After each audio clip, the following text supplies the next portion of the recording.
El 11 de febrero de 660 a.C., el emperador Jimmu fundó Japón. Según la leyenda, Jimmu fue el primer emperador del Japón y fundador de la dinastía imperial japonesa. Su reinado abarcó desde el 11 de febrero de 660 a.C.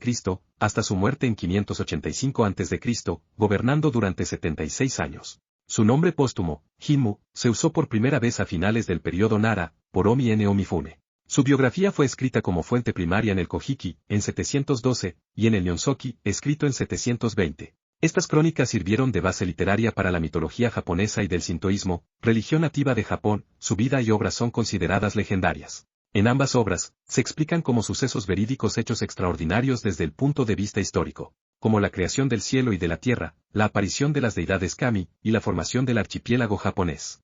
El 11 de febrero del año 55, Británico, hijo del emperador romano Claudio, muere envenenado. Tiberio Claudio César Británico, hijo del emperador romano Claudio, y su tercera esposa Valeria Mesalina, murió envenenado un día antes de cumplir 14 años. En el momento de su nacimiento, solo un mes después del inicio del reinado de Claudio, fue nombrado heredero del imperio. Pero los ciudadanos romanos no lo consideraron nunca como sucesor imperial, a causa de 3 factores. Primero, su madre fue condenada a muerte por bigamia. Segundo, su casamiento con Agripina, hermana de Calígula. Y tercero, la adopción de Nerón, descendiente directo del recordado Germánico. Británico y su hermana fueron encerrados en sus habitaciones, para contrarrestar la posible reclamación por parte de los jóvenes de sus derechos dinásticos por encima de Nerón. Nerón emitió un discurso en el funeral de Claudio y asumió plenos poderes en solitario. Un día antes de cumplir 14 años, su comida fue envenenada. El veneno fue fatal, y Británico cayó al suelo.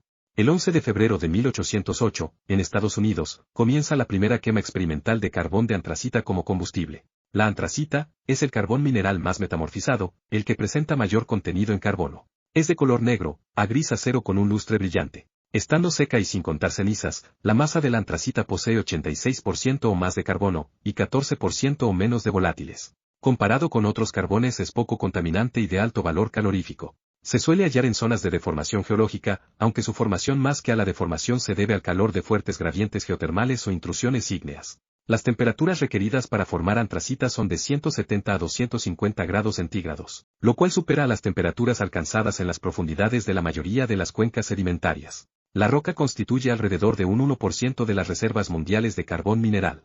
Se puede hallar en varios países incluyendo el oriente de Canadá y de Estados Unidos, Sudáfrica, China, Australia y Colombia. El 11 de febrero de 1812, en Estados Unidos, el Brigeri, gobernador de Massachusetts, llevó a cabo el primer gerrymandraje. El gerrymandraje es un término de ciencia política, referido a una manipulación de las circunscripciones electorales de un territorio, uniéndolas, dividiéndolas o asociándolas, con el objeto de producir un efecto determinado sobre los resultados electorales. Puede ser usado para mejorar o empeorar los resultados de un determinado partido político o grupo étnico, lingüístico, religioso o de clase. Hacia 1812, Gerry estaba preocupado porque su partido, el Demócrata Republicano, no lograba la victoria en los distritos del norte y el oeste del estado. Decidió unificar todos esos distritos en uno solo, que de ese modo obtendrían menos escaños en la legislatura.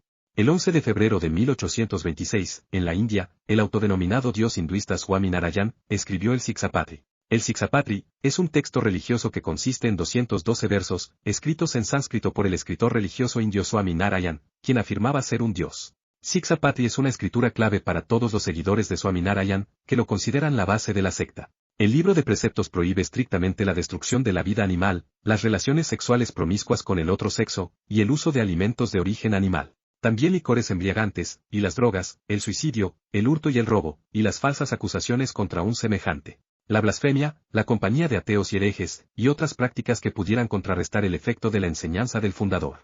El 11 de febrero de 1858, en Lourdes, Francia, la pastora Bernardita afirmó haber tenido una visión de la Virgen María. Bernardita nació el 7 de enero de 1844. Fue pastora, mística y religiosa francesa, canonizada por la Iglesia Católica en 1933. Su festividad se celebra el 16 de abril, aniversario de su muerte. El 11 de febrero de 1858, y durante 6 meses, Bernardita recibió las revelaciones de la Virgen María en la advocación de la Inmaculada Concepción. Según su relato, Bernardita oyó un fuerte rumor de viento, pero al volverse vio que todo estaba tranquilo, y que los árboles no se habían movido. Por segunda vez oyó el mismo rumor, entonces en el interior de la gruta vio a una jovencita, que en su 16ª aparición se identificaría como la Inmaculada Concepción. El cuerpo de Santa Bernardita permanece incorrupto en una urna de cristal, en la capilla del antiguo convento Saint-Gildard, en Nevers, Francia. El 11 de febrero de 1916, en Estados Unidos, la policía arrestó a la anarquista lituana Emma Goldman por dar una conferencia a favor del control de la natalidad.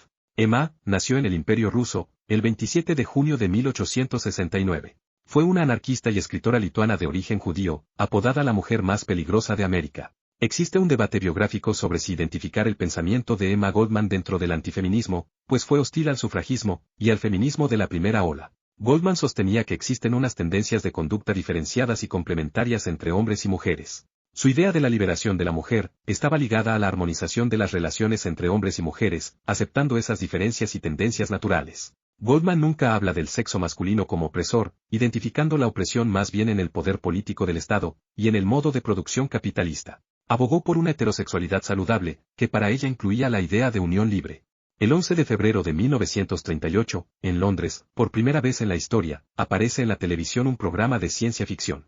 Fue una adaptación de una obra teatral llamada RUR, Robots Universales Razón. RUR es conocida por ser la primera obra en introducir la palabra robot. La obra trata sobre una empresa que construye humanos artificiales orgánicos, con el fin de aligerar la carga de trabajo del resto de personas. Aunque en la obra a estos hombres artificiales se les llama robots, tienen más que ver con el concepto moderno de androide o clon.